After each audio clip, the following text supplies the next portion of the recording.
বিসমিল্লাহির রহমানির রহিম। আজকে আমি নিয়ে আসছি একটা মুজাররব আমল, যে আমলটা করলে রুগী এবং আমেল নিজের চোখে জিনকে আসল রূপে দেখতে পাবে। এক কথায় বলতে পারেন, মানুষ বলে না যে এক গুলি দুই শিকার। তো আজকে আমি এমন একটা আমল নিয়ে আসছি যে এক গুলি তিন শিকার আপনি বলতে পারেন। এক গুলি তিন শিকার মানে বলা হচ্ছে যে এই আমল ধারাতে আপনি রুগীকে রোগ নির্ণয় করতে পারবেন, রোগীর হাজিরাত করতে পারবেন, রোগীর ট্রিটমেন্টও করতে পারবেন। একই আমল দেয় একসাথে। এই জন্য আমি বলেছি এক গুলি তিন শিকার। আসসালামু আলাইকুম রহমতুল্লাহি ওয়া বারাকাতুহু। আশা করি আল্লাহ পাকের অশেষ রহমতে সবাই ভালো আছেন, সুস্থ আছেন। আলহামদুলিল্লাহ, আমিও ভালো আছি, সুস্থ আছি। দেশ এবং বিদেশ থেকে যারাই দেখতেছেন, ভাই বোন যারাই আছেন, আপনাদের সকলকে আমার অন্তরের অন্তঃস্থল থেকে স্বাগতম জানাই আমার এই ইউটিউব চ্যানেলে। এর আগে আমি একটা কথা বলে নিচ্ছি। আমি দু একদিন আগে অ্যানাউন্সমেন্ট করেছিলাম যে সামনে যে বৃহস্পতিবার আসতেছে, সম্ভবত 27 তারিখ, তো একদিনের একটা রুহানি ক্লাস রাখছি, যেটা ফ্রি অফ কস্ট। সেখানে আপনি কোনো ধরনের ফি পে করতে হবে না, ফ্রি অফ কস্ট। তো আমার ডেসক্রিপশন বক্সে লিঙ্ক দেওয়া আছে, ওই লিঙ্কের মধ্যে গিয়ে গ্রুপে জয়েন হয়ে যান। যদি আপনারা জয়েন হতে না পারেন তাহলে আমার হোয়াটসঅ্যাপ গ্রুপে কমেন্ট করেন যে আমি গ্রুপে জয়েন হতে চাচ্ছি, আমি নিজে অ্যাড করে দেবো আপনাদেরকে। আর দ্বিতীয় হলো, সামনে যে 2025 সন আসতেছে, জানুয়ারি মাস থেকে আমার নতুন রুহানি আমলিয়াত কোর্স শুরু হতে যাচ্ছে। সেটাতে যদি আপনারা ভর্তি হতে চান, ভর্তি চালু আছে ইনশাল্লাহ, এখনও ভর্তি হতে পারেন। সেটার ফিস রাখছি আমি ইন্ডিয়ান 4000 টাকা, ইন্ডিয়ান 4000 টাকা ফিস রাখছি। তো নিজের নাম্বার দেওয়া আছে, উপরও নাম্বার দেওয়া আছে, আপনারা যোগাযোগ করতে পারেন ইনশাল্লাহ। কল দিবেন না, মেসেজ দেবেন। চলুন আমরা সরাসরি আমলের দিকে চলে যাই। তো আমলের দিকে চলে যাওয়ার আগেই বলি যে যদি রোগীর শরীরে কি বলে হাজিরকৃত জিন হোক বা দূর থেকে যারা কষ্ট দেয়, যেই জিনগুলো আর কি, তারাই হোক, মানে যেই ধরনেরই জিন হোক, তাদের জন্য এই চিকিৎসা। অনেক চিকিৎসাটা করবেন কিভাবে, এটাতে লাগবে কি কি। তো সর্বপ্রথম আপনি কি করবেন, একটা মাটির পাত্র নিয়ে নেবেন, একটা মাটির পেয়ালা। মনে করেন এটাই ধরেন মাটির পেয়ালা আর কি, এমন সাইজের বা এর থেকে বড় একটা মাটির পেয়ালা হলে হবে, নিয়ে নেবেন। আপনি মাটির পাত্র আপনার সামনে রাখলেন। আপনার কাছে রুগী আসলো, রুগীকে বলবেন উজু করে আসতে। আপনার সামনে রুগীকে বসাবেন, আপনিও বসলেন। আপনি আর রুগী সামনাসামনি বসবেন। রুগীকে পূর্ব দিকে মুখ ফিরিয়ে বসতে বলেন, আপনি পশ্চিম দিকে মুখ ফিরিয়ে বসবেন। বাস, বসলেন। আপনি এই মাটির পেয়ালাটাকে নেবেন, বড় হলেও সমস্যা নেই, ছোটো হলেও সমস্যা নেই। নিয়ে এই যে দেখেন, এই নিচে এই জায়গাটার মধ্যে আপনি কি করবেন, 15 নকশা অঙ্কন করবেন। 15 নকশা অঙ্কন করবেন। এখন 15 নকশা বলতে কি, যারা আমেল, যারা কবির, যারা মুদাবির, তারা আপনারা বুঝবেন যে 15 নকশা কি।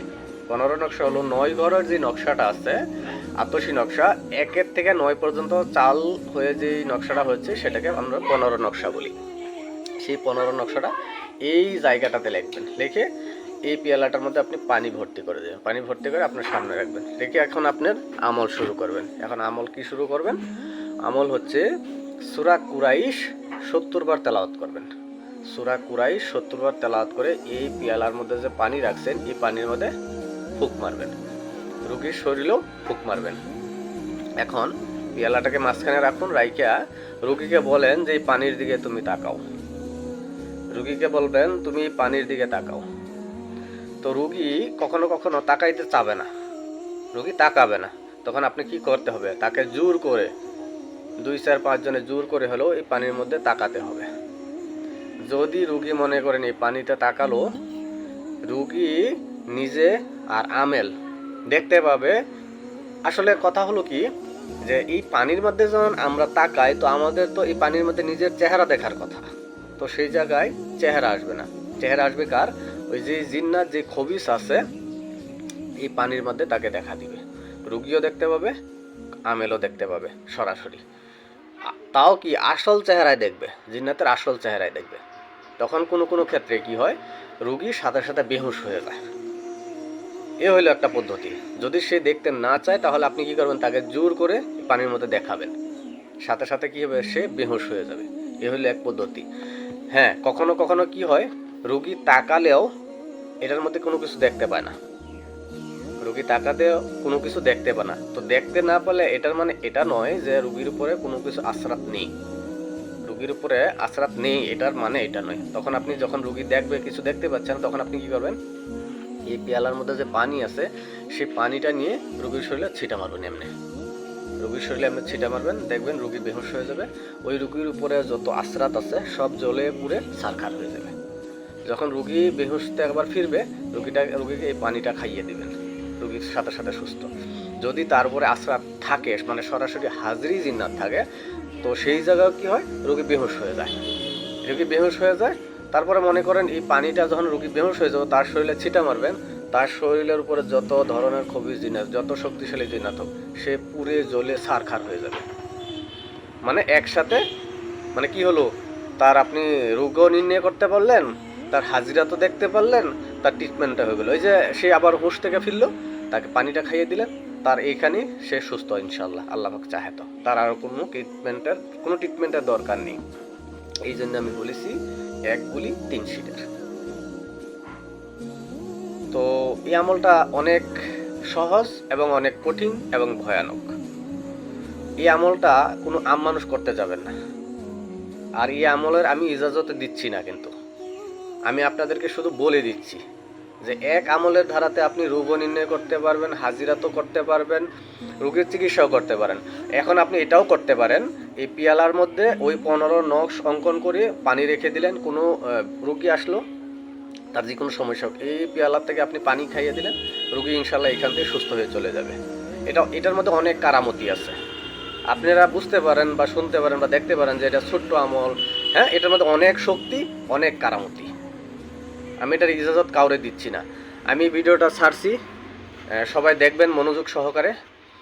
আর যদি কারো ইজাজতের দরকার হয়, কেউ যদি এটাকে ইস্তেমাল করতে চান, তাহলে আমার চ্যানেলটাকে সাবস্ক্রাইব করে আমার কমেন্ট বক্সে লিখে দিবেন আপনার নাম, আপনার মায়ের নাম, কোন জায়গাতে দেখছেন, তারপরে আমি আপনাদেরকে ইজাজত দিব।